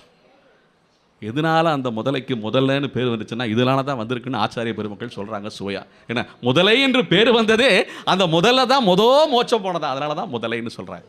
ஏன்னா அவஸ்தையிலே இருந்த அந்த முதலையும் கூட மோட்சத்துக்கு போயிருச்சுன்னு சொல்றாங்க. இதெல்லாம் புராணத்திலிருந்து நமக்கு தென்படுற விஷயங்கள். அப்ப இந்த சக்கராயுதத்தாலே யார் அருளப்படுகிறார்களோ, வெட்டப்படுகிறார்களோ, அருளப்படுகிறார்களோ அவங்க மோட்சத்துக்கு போயிடுவாங்கன்னு சொல்றதுனால பெருமாள் கையில் இருக்கிற இந்த சங்கு, சக்கரம், தாமரை, கதை எல்லாமே இந்த தர்ம, அர்த்த, காம, மோட்சத்தில் அடங்கிறதுங்கிறது ஒரு விசேஷமான செய்தி இன்னைக்கு. இப்போ எல்லாரும் இன்னைக்கு வாழ்க்கையில் இந்த தர்ம, அர்த்த, காம, மோட்சம் இருக்குல்ல, இது நடுவில் இருக்கிறது தர்ம விட்டுடும். ஏன்னா அர்த்த காம இது மட்டும்தான் நமக்கு அறிவு இருக்கு. யாராட்ட போய் மோட்சத்துக்கு உண்டான வழியை பாருப்பா அப்படின்னு சொன்னால் ஒத்துக்குவாங்களா? ராமாயணத்தில் நடந்த நிகழ்வு இது. ராமாயண காலத்திலேயும் இந்த திருவேங்கட மாமலை இருந்திருக்குங்க. ராமாயண காலத்தில் சீதையை தேடுவதற்காக அங்கதன் தலைமையிலே வானர கூட்டங்கள் எல்லாம் சென்றனவாம். மேற்கு பக்கம் ஒரு ஆள் ஒரு கூட்டம், ஏன்னா தெற்கு பக்கம் ஒரு கூட்டம், ஏன்னா வடக்கு பக்கம் ஒரு கூட்டம், பல திசையில் கூட்டங்கள் எல்லாம் மாறி மாறி சென்றனவாம். என்ன சென்ற உடனே தெற்கு பக்கம் அங்கேருந்து வந்திருக்காங்க வானரப்படை. வரும்போது அவங்க சொல்லி அனுப்பியிருக்காங்க, அங்கே தலைமையாக இருக்கிற ஆளுங்க சொல்லியிருக்காங்க, அங்கே போகும்போது ஒரு மலை வரும்பா, அந்த மலை ரொம்ப நீளமாக இருக்கும், ஆதிசேஷன் வடிவில் இருக்கும். ஏன்னா அது திருமலை, ஸ்ரீபீடம்னு சொல்லுவாங்க. அந்த திருமலை பக்கம் மட்டும் போயிடாதீங்க அப்படின்னு சொல்லியிருக்காங்க. ஏன் போகக்கூடாதுன்னா, அந்த பக்கம் போனேன்னா உன்னுடைய புண்ணியமும் தொலைஞ்சிரும், பாவமும் தொலைஞ்சிரும், அங்கேயே நீ மோட்சத்துக்கு போயிடுவேன். எப்படி இருக்கும் பாருங்க. பாவ புண்ணியங்கள் தொலைஞ்சு நீ மோட்சத்துக்கு போனா எப்படி சீதையை தேடுவ? கேள்வி புரியுதா? அப்ப எப்படி சீதையை தேடுவ? நீ ஆளே போயிருவிய, அப்புறம் சீதையை யாரு போய் காப்பாத்துறது? அதனால அந்த மலை பக்கம் போகாதீங்கன்னு சொல்லி ராமாயணத்தில் சாசனம் இருக்கு. என்ன அந்த மலையினுடைய பெருமை. அப்ப அந்த மலை எதற்கு ஏற்பட்டப்பட்டிருக்கிறது என்றால், அவரவர் தமதமது அறிவறி வகை வகையா சுகம் அனுபவிச்சுக்கிட்டு இருக்கோம் நம்ம. என்ன திருப்பதிக்கு போனா திருப்பம் நிகழும், திருப்பதிக்கு போனால் திருப்தியும் நிகழ வேண்டும். என்ன திருப்தியும் நாம் பட வேண்டும். ஒரு தடவை சாமியை பார்த்துட்டு என்ன இன்னொரு தடவை பார்க்கணுங்க அப்படின்னு சொல்லி மறுபடியும் கியூ வரிசையில் போய் நின்னோம்னா இன்னொரு ஆளுடைய இடத்த நம்ம பிடிக்கிறோம்ல. ஒரு தடவை சாமியை பார்த்துட்டோம்னா போதும்னு கிளம்பி வர வேண்டியதானே. ஏன்னா அந்த மலைப்பக்கமே போகாத இருந்தவர்கள் எல்லாம் ராமாயணத்தில் இருக்காங்க. வானர கூட்டம் ஆஞ்சநேயர் முதற்கொண்டு. இப்போ ஆஞ்சநேயர் நிற்கிறாரு, ஆனால் அப்போ ஆஞ்சநேயர் போகலாங்க. என்ன ஆஞ்சநேயர் தரிசனம் நமக்கு கிடைக்குதாங்க எங்கள் திருமலையில். ஆனால் இப்போ ஆஞ்சநேயர் இருக்காரு, அன்னைக்கு ஆஞ்சநேயர் போகலாம் அந்த மலைக்கு. அப்போ பாவ புண்ணியங்களை கழிக்கக்கூடிய ஆற்றல், மோட்சம் தரக்கூடிய ஆற்றல் அந்த மலைக்கு இருக்காம். இது எப்படி நமக்கு சாத்தியம்? இன்னைக்கு யாராவதுகிட்ட போய், சார் நான் இன்னைக்கு டிக்கெட் வாங்கிட்டேன், நாளைக்கு போகிறேன் திருமலைக்கு, போயிட்டு வரலாம்னு இருக்கேன் அப்படின்னு சொன்ன உடனே, யோ அங்கே போனால் நீ போயிடுவேயா அப்படின்னு சொன்னால் எவனாவது போவானா? எவனாவது டிக்கெட் வாங்குவானா? நீ டிக்கெட் வாங்கிடுவேயானா எவனாவது டிக்கெட் வாங்குவானா? வாங்க மாட்டான். ஆனால் உண்மையிலே திருமலையப்பன் காத்து கொண்டிருக்கிறது எதற்கென்றால் மோட்சம் அளிப்பதற்காக என்பது வேதம் சொல்லும் சத்தியம். இன்னைக்கு இருக்கிற விளையாட்டு உலகத்தில் நமக்கு தர்ம, அர்த்த, காமம்ங்கிறதுக்கு உண்டான அர்த்தம் எல்லாமே நமக்கு புரிஞ்சாலுமே இந்த மோட்சம்ங்கிறதுக்கு அர்த்தம் ரொம்ப கடினமாக இருந்துகிட்டு இருக்கு. ஏன்னா நமக்கு சுவை அதிகமாக இன்னைக்கு இந்த காம என்ன அந்த இச்சைகள் கூட்டப்பட்டு இருக்கின்றன. ஏன்னா இன்னைக்கு ABC என்ன இஜட்டு வரைக்கும் அதை விட தாண்டி ஏதாவது எழுத்து இருக்கான்னு கேட்குறோம் நம்ம. ஆனால் அக்கண்ணாவை தாண்டி ஏதாவது ஒரு காமம் இருக்கா? என்ன ஒருத்தர் ஒரு கார் வாங்கிட்டாருன்னா அந்த காரை விட இன்னும் பெரிய காராக வாங்கணும்யாண்ணா. அப்படிங்க தானே ஆசை. ஆசையை கூட்டுறதுல தானே இன்னைக்கு வியாபாரம் நடந்துகிட்டு இருக்கு. என்ன இப்படி ஆசையை கூட்டி கூட்டி என்ன அந்த டாலர் மேலே ஆசை வச்சு போனவங்க எத்தனை பேர் திரும்பி வர முடியுதா? இந்த தர்ம பூமி, கர்ம பூமி, புண்ணிய பூமி, வேத பூமின்னு எவ்வளோ போட்டுருவோமே, திரும்பி வர முடியுதா? ஒரு காலத்தில் இதை நாடித்தானே அவன் வந்தா. இப்போ அவங்ககிட்டயே நம்ம வேலை பார்த்துக்கிட்டு இருக்கோமே. இன்னைக்கு நம்மளெல்லாம் துரத்தி அடிக்கிறான். நம்மளை ஒருத்தனும் ஒரு உண்மையை புரிஞ்சுக்கணுங்க. நம்முடைய தாய் தந்தையை போலே நம்ம மேலே அக்கறை உள்ளவர்கள், நல்ல நண்பர்களைப் போலே அக்கறை உள்ளவர்கள், என்ன நல்ல தோழர்களைப் போலே அக்கறை உள்ளவர்கள் உலகத்தில் யாருமே கிடையாது. நீ நல்லா இருக்கணும்பான்னு சொல்லி வாயால் கூட வாழ்த்திடுவாங்க, ஆனால் மனதால் வாழ்த்துவாங்கன்னு சந்தேகம் தான். அப்போ நம்ம எல்லாம் அங்கே போயிருக்கோமே, நம்மளெல்லாம் காப்பாற்றணும், நம்மளெல்லாம் முன்னேற்றணும் என்ற லட்சியமாக அவங்களுக்கு இருக்குது? கிடையவே கிடையாது. நம்மளை வச்சு அவனுக்கு என்ன ஆதாயம்ங்கிற கணக்கைத்தான், அந்த எக்கனாமிக்ஸை தான், அந்த மிச்ச கணக்கைத்தான் அவன் பார்த்துக்கிட்டு இருக்கான். எக்கனாமிக்ஸ் அப்படிங்கிற வார்த்தை மிச்ச கணக்கு, நல்லா புரிஞ்சுக்கணும் என்ன. அப்போ அந்த மிச்ச கணக்கை தான் அவன் பார்த்துக்கிட்டு இருக்கான். அப்போ அதுபடி நம்ம போனோம்னா நம்ம காமத்தோடு நின்றுவோம், மோட்சத்துக்கு உண்டான கதியை பார்க்க மாட்டோம். இப்போ இந்த திருவேங்கடமுடையானுக்கு ஒரு ஆசை, நம்மளெல்லாம் மோட்சத்துக்கு ஏற்றணும்னு சொல்லி இதை புரிஞ்சுக்கிட்ட ஒரு தயிர்காரி தும்பையூர் கொண்டியம்மான்னு அவ பேர். நல்லா கேளுங்க, ரொம்ப சுவாரஸ்யமான நிகழ்வு, கதை கிடையாது, நிகழ்வு. இது நிகழ்வு ஸ்ரீமத் பகவத் ராமானுஜர் வாழ்ந்த காலம். பகவத் ராமானுஜர் இல்லைன்னா எனக்கு திருப்பதி கிடையாது. திருப்பதி கோயிலுக்குள்ளேயே நிறைய சன்னதிகள் இருக்கும், ரொம்ப பிரதான சன்னதிகள்லாம் இருக்காது. தாயார் சன்னதியே தனியாக அங்கே இருக்காதுங்க. ஆனால் பகவத் ராமானுஜருடைய சன்னதி அங்கே இருக்கிறது. ஏன் இருக்கிறதுன்னா பகவத் ராமானுஜர் தான் திருப்பதிக்கே குரு. ஏன்னா சங்கு சக்கர லாஞ்சனத்தை யார் சாத்துகிறார்களோ அவர்கள் தான் ஆச்சாரியர்கள். அப்ப திருமலையப்பனுக்கே அந்த இழந்த சங்கு சக்கரத்தை மீண்டும் சாட்சியவர், அப்பனுக்கே சங்காளி அளித்த பெருமாள்னு சொல்லி ராமானுஜருக்கு பேரு போற்றப்பட்ட சூட்டப்பட்ட நாமம் ராமானுஜருக்கு. அப்பேற்பட்ட ஜெகதாச்சாரியன் ஸ்ரீமத் பகவத் ராமானுஜர். என்ன ராமானுஜா ராமானுஜா ராமானுஜான்னு சொன்னா பெருமாள் மகிழ்வடைவார், உகப்படைவார் அப்படின்னு சொல்லும்போது அந்த ராமானுஜர் இட்ட வழியிலே எல்லோரும் போகணும் என்ற அந்த ஆவல் 1000 வருடங்களுக்கு முன்னால் ஒரு தயிர்காரிக்கு பிறந்திருக்கு. இந்த தயிர்காரி என்ன பண்ணிட்டு இருந்திருக்கா? என்ன பண்ணுவா சொல்லுங்க? கிடைக்கிற தயிரையும் மோரையும் வச்சுக்கிட்டு வெண்ணெயை திரட்டி கூடையில் வச்சு பானையில் வச்சு வியாபாரம் பண்ணிக்கிட்டே ஊர் பூரா சுற்றி வருவா. வர்ற சம்பாத்தியத்தில் வாழ்க்கையை நடத்துவா. இதான வாழ்க்கை. இதான் தர்ம அர்த்த காம மோட்ச. தர்மம்ங்கிற ஒரு நல்ல முறையிலே யாரை ஏமாத்தாம என்ன தயிர் பாலெல்லாம் வாங்கி தயிரை கடைஞ்சி வெண்ணெய் திரட்டி ஏன்னா எல்லாருக்கும் மக்களுக்கு விற்று அந்த வர்ற காசில் உண்டியை நிரப்பி வாழ்கிறது தான் வாழ்க்கை. இதான் தர்ம அர்த்த காமம் வந்துருச்சா? இப்போ இந்த அம்மாவுக்கு ஒரு ஆசை வந்துருச்சு, இது எல்லாம் நமக்கு சரிப்பட்டு வராது, ஏன்னா வயசாகிட்டே போகிறது, இதே மறுபடியும் பிறந்து இதே தயிராக விற்றுக்கிட்டு இருக்கிறது, வேற பொழப்பு இல்லை, வெயில் காயுதியா, எவையா இது போய் இந்த வியாபாரம் பண்ணி எவையா பொழப்பு நடத்துறது, போதும்யா இந்த வாழ்க்கை போதும்யா. அப்போ மோட்சத்துக்கு போகணும். அப்போ மோட்சத்துக்கு போகிறதுக்கு என்ன வழி? இந்த தும்பையூர் கொண்டி அம்மாவுக்கு ஒரு யோசனை, இந்த மோட்சம் யார் தருவாங்க? என்ன அரசவையில் இருக்கிற அரசர் தருவாரா, மந்திரி தருவாரா, சிப்பாய் தருவாரா, இல்லை வியாபாரம் பண்ணுற இந்த அம்மன்ட்ட வெண்ணையெல்லாம் வாங்குறாங்களே அந்த வியாபாரம் பண்ணுற எல்லா மக்களும் சேர்ந்து யாராவது ஒருத்தர் நல்ல தனம் உள்ளவர் மோட்சம் கொடுப்பாரா, நல்ல காசு உள்ளவர் என்ன மோட்சம் கொடுத்துருவாரா? நம்ம வேடிக்கைக்கு சொல்லுவோம், இந்த கோயிலுக்கெல்லாம் போனோம்னா நம்ம போன உடனே என்ன தெரியுமா கேட்போம், இந்த டிக்கெட் வரிசை எங்கேப்பா இருக்குது அப்படின்னு தலை இப்படி போகும். கூட்டம் இருந்துட்டாலே நமக்கு ஒரு பிரச்சனை தான், அலர்ஜி வந்துடும். முதல்ல டிக்கெட்டை வாங்குப்பா அப்படின்னு போடுவாங்க. அப்போ போட்ட உடனே இன்னொரு வரிசை பெருசாக நிற்கும். அந்த வரிசைக்கு பேர் என்ன வச்சுருப்பாங்கன்னா தர்ம தரிசனம்னு வச்சுருப்பாங்க. அப்போ டிக்கெட் வாங்குறோம்னா அதர்ம தரிசனமா? கேட்டுக்கணும்ல நம்ம. என்ன சிறப்பு தரிசனம், இப்போ நம்ம ஆள் மாற்றிட்டாங்க பேர், என்ன சிறப்பு தரிசனமா? ஏன்னா அதாவது இன்னைக்கு நடக்கிற விஷயங்கள்லாம் பார்த்தோம்னா அநியாயம் பண்ணுறதுக்கு என்னென்ன வழி இருக்கோ அதெல்லாம் சொல்லி தந்துக்கிட்டே வர்றாங்க. உதாரணத்துக்கு சொல்கிறேன், கோயிலில் பார்த்தீங்கன்னா சுவாமியுடைய பெயருக்கு முன்னாடி என்ன இருக்குன்னு தெரியுமா? ஒரு காலத்தில் இல்லை, ஒரு 5-6 வருஷத்துக்கு முன்னாடி ஸ்ரீ இல்லாத எந்த கோயிலும் இருக்காது. நீங்கள் வேணும்னா பாருங்கள், அந்த ஃபோட்டோவெல்லாம் பாருங்கள், புகைப்படத்தெல்லாம் பாருங்கள். ஸ்ரீ தான் முதல் நிற்கும். ஸ்ரீ மீனாட்சி சுந்தரேஸ்வரர் ஆலயம், ஸ்ரீ என்ன திருப்பரங்குன்றம் ஸ்ரீ சுப்பிரமணிய சுவாமி ஆலயம், என்ன ஸ்ரீ மாரியம்மன் தெப்பக்குளம். இந்த ஸ்ரீ தாங்க முதல் நிற்கும். இந்த ஸ்ரீ இல்லாமல் எவனுமே கிடையாதுங்க, பெருமாளே கிடையாதுன்னு சொல்லிட்டு இருக்கேன். அப்போ நம்மெல்லாம் என்ன சாமானியனா சும்மாவா? ஸ்ரீனா தனம், செல்வம், என்ன அழகு எல்லாமே இருக்கும் ஸ்ரீயில். அந்த ஸ்ரீயை எடுத்துட்டோம்னா வாழ்க்கையே கிடையாது. ஸ்ரீமான்னு தான் சொல்கிறோம், ஸ்ரீமதின்னு தான் சொல்கிறோம். அப்போ ஸ்ரீ தான் ரொம்ப முக்கியம். அந்த ஸ்ரீயை இன்னைக்கு நம்ம எடுத்துட்டோம். எந்த கோயிலையும் ஸ்ரீ கிடையாது. அதுக்கு பதில் என்ன தெரியுமா போடுறாங்க? அருள் மிகு. என்னையா அருள் மிகு? அருள் எப்படியா மிகும்? ஸ்ரீயே இல்லைன்னா எப்படி அருள் மிகு வரும் உனக்கு? இதை நமக்கு தெரியாமையே நடந்துட்டு இருக்க சில விஷயங்களுக்கெல்லாம். அப்படி இருக்கும்போது இப்போ இந்த தும்பையூர் கொண்டி அம்மாவுக்கு ஒரு ஆசை. நேரமாயிட்டு இருக்கோ? தும்பையூர் மோட்சத்தோடு முடிச்சிடும். அடுத்த ப்ரோக்ராம் இருக்கோ?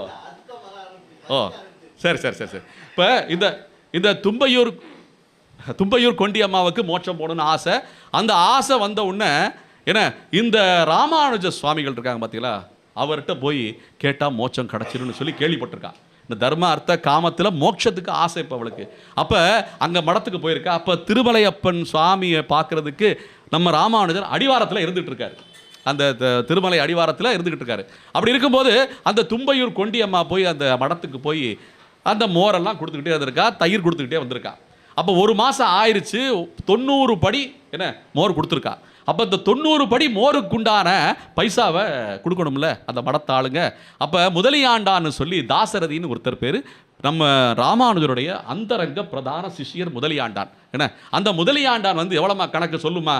ஏன்னா பாலெல்லாம் முடிஞ்சிருச்சு, 1 மாதம் ஆயிடுச்சு. இப்போ சுவாமிகள் இந்த ஆசிரமத்திலேருந்து கிளம்ப போகிறாங்க, உனக்கு பணம் செட்டில் பண்ணணும்னு சொன்ன உடனே அந்த அம்மா அப்படியே தலையை சொரிஞ்சுக்கிட்டு, இருங்க இருங்க இருங்க, என்ன சொன்னீங்க? பைசா கொடுக்குறேன்னீங்களா? அதெல்லாம் வேணாம், எனக்கு அதெல்லாம் வேணாம், எனக்கு வேறொன்று வேணும்னு கேட்டிருக்கா. என்னம்மா கேட்குற? பைசா தாம்மா கொடுக்க முடியும், நீ தயிர் கொடுத்துருக்க, மோர் கொடுத்துருக்க, பைசா கொடுக்குற, ஆகிட்டு போ அப்படின்னு. இல்லை சுவாமி, எனக்கு வேற வேணும்னு கேட்டிருக்காங்க. என்ன தான் கேட்குறேன்னு சொன்ன உடனே எனக்கு மோட்சம் வேணும்னு கேட்டிருக்கா. என்னையா தயிர்காரி திடீர்னு மோட்சம் கேட்குறா? மோட்சம் நம்ம எப்படி கொடுக்க முடியும்? நான்லாம் அதெல்லாம் கொடுக்க முடியாதுப்பா, நீ காசை வாங்கிட்டு ஓடு போ, நாங்கள் செட்டில் பண்ணி நாங்கள் ஊரை கிளம்பணும் சொன்ன உடனே, இல்லை சுவாமி நீங்கள் கொடுக்க முடியாதது, உங்கள் குரு ராமானுஜர் கொடுக்க முடியும்னு கேள்விப்பட்டிருக்கேன். என்ன திருமலையப்பன் ராமானுஜருக்கு இந்த உலகமும் என்ன இந்த பூ உலகமும் வைகுண்ட லோகமும் உனக்கு உடைமை ஆகிறது என்று சொல்லி ஸ்ரீரங்கத்திலையும் அந்த சாசனம் கொடுக்கப்பட்டிருக்கிறது. யாருக்கு? ராமானுஜருக்கு. என்ன இந்த பூ உலகமும் இந்த 7 உலகமும் பிரம்மா இருக்கின்ற உலகம் வரைக்கும் வச்சுக்கலாம். என்ன இந்த பூ உலகமும் வைகுண்டமும் உனக்கு சொத்துன்னு சொல்லி சாசனம் எழுதியிருக்காரு. யாரு? இங்கே ஸ்ரீரங்கத்திலையும் படுத்துக்கிட்டு இருக்க பெருமாளும் எழுதியிருக்காரு, அங்கே நெடியாக நிற்கின்ற அந்த திருமாலும் திருப்பதி வெங்கடேச பெருமாளும் எழுதியிருக்காங்க. அப்படி இருக்கும்போது 2 பேரும் இந்த சொத்தை எழுதி கொடுத்துருக்காங்க அவருக்கு. அவர் நினச்சா மோட்சம் போகலான்னு நிறைய பேர் சொல்கிறாங்க. அவர்கிட்ட போய் ஒரு கடுதாசி எடுத்துகிட்டு வாங்க, என்ன ஒரு சாசனம் ஓலைச்சுவடியில் எழுதிட்டு வாங்க, நான் அதை வாங்கிட்டு மோட்சம் போகிறேன்னு சொல்லியிருக்காங்க. என்னம்மா நம்ம கேள்விப்பட்டதெல்லாம் உண்மையாகிற ஆச்சரியப்படும்படி அவரே கொஞ்ச நேரம் அப்படியே திகச்சிட்டாரா. யார்? முதலாண்டன். நாங்களே அப்படி கேட்டதில்ல சுவாமி கிட்ட. ஒரு தயிர்காரி இவ்வளவு ஞானம் அடைந்து இந்த மோட்சத்துக்கு ஆசைப்பட்டு இருக்கிறாளே, எவ்வளவு பெரிய மனம் படைத்திருக்க வேண்டும் அவள். என்ன இது பிராமணன் சத்திரியன் வைசியன் என்ன இந்த கேட்டகரியில் வராது.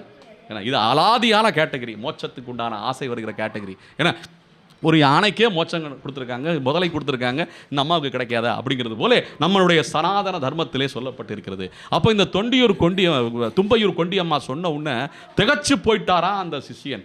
போன உடனே நேராக ராமானுஜர்கிட்ட போய், என்னப்பா சத்தம், அங்கே வாங்கப்பா அப்படின்னு சொல்லி ராமானுஜர் கேட்ட உடனே ராமானுஜர் போய், சுவாமிகளே இந்த அம்மா வேற என்னமோ கேட்குது, தயிருக்கு காசு வாங்க மாட்டேங்குது அப்படின்னு சொன்னோன்னே, என்னையா கேட்குறான்னு சொன்ன உடனே, மோட்சம் கேட்குது. மோட்சமா?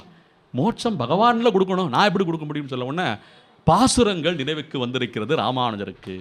என குலந்தரும் செல்வம் தந்திடும் அடியார் படுதியர் ஆகினவெல்லாம் நிலந்தரம் செய்யும் நீள் விசும்பருளும் அருளொடு பெருநிலம் அளிக்கும் வலம் தரும் மற்றும் தந்திடும் பெற்றது ஆயின செய்யும் நலம் தரும் சொல்லை நான் கண்டுகொண்டேன் நாராயணா வென்னும் நாமம். அந்த பாசுரம் நினைவுக்கு வந்த உடனே நீள் விசும்பு அருளும்னு வந்திருக்கே, என்ன வலம் தரும்னு வந்திருக்கே. அப்ப அந்த வலம் நமக்கு உடையவர் என்ற அந்த பதவியை கொடுத்திருக்காரே பெருமாள், அதை நம்ம வீணாக்கலாமா? அப்ப அந்த தயிர்காரி கேட்டது சரிதான்.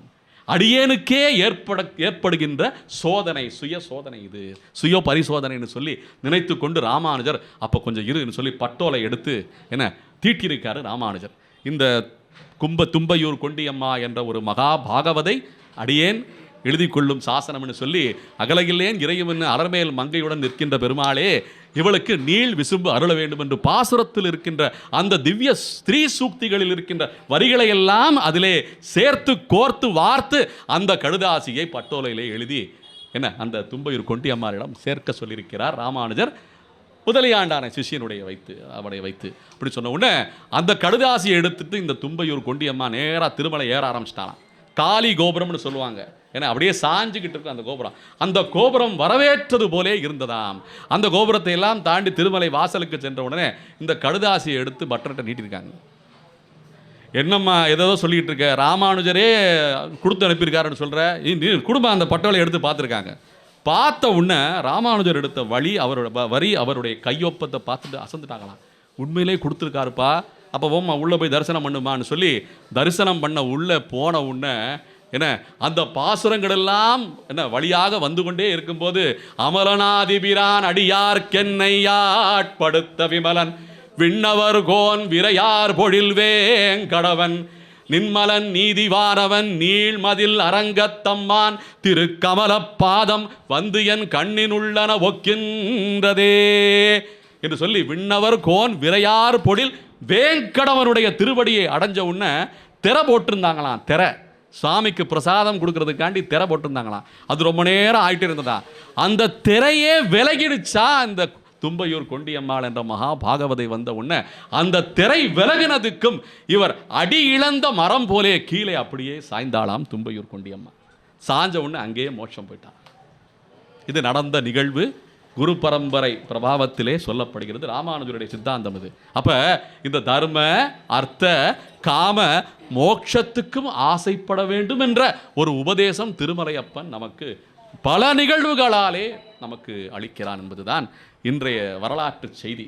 அப்போ இந்த தும்பையூர் கொண்டியம்மாளுக்கு ஒரு நல்ல ஒரு கைத்தட்டலை கொடுக்கலாம். என்ன வைகுண்டத்திலிருந்து அவ கேட்டு நமக்கு அருள் செய்வாள்.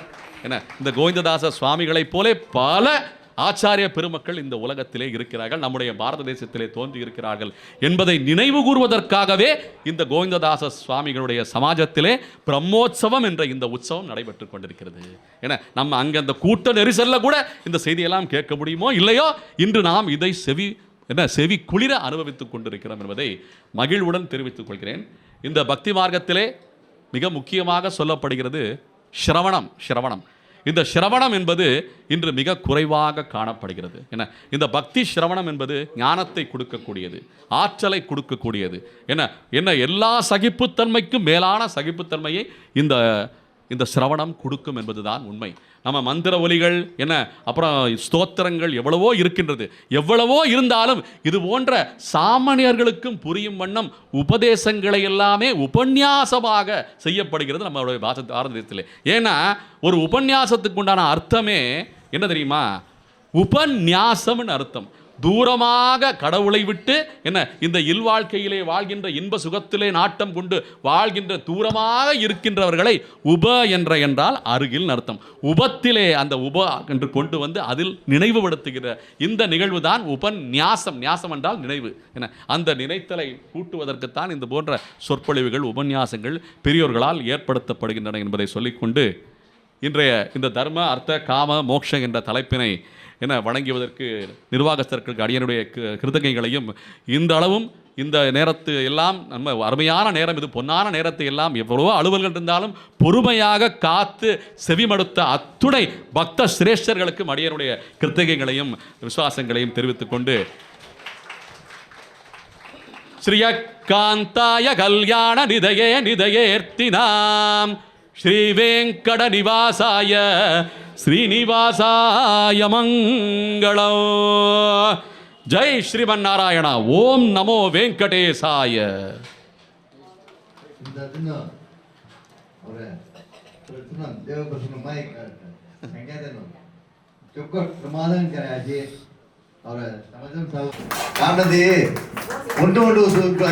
ತಿರುಪತಿ ಪುಳಿಗೇಡಿ ಮೋಚ ಪುಳಿಗೇಡಿ ಕೂದಂಗ ಮೋಚ ಪದವಾಡ ವಾಕ್ಯ ಇದೆಯಾ ಅಲ್ಲಿ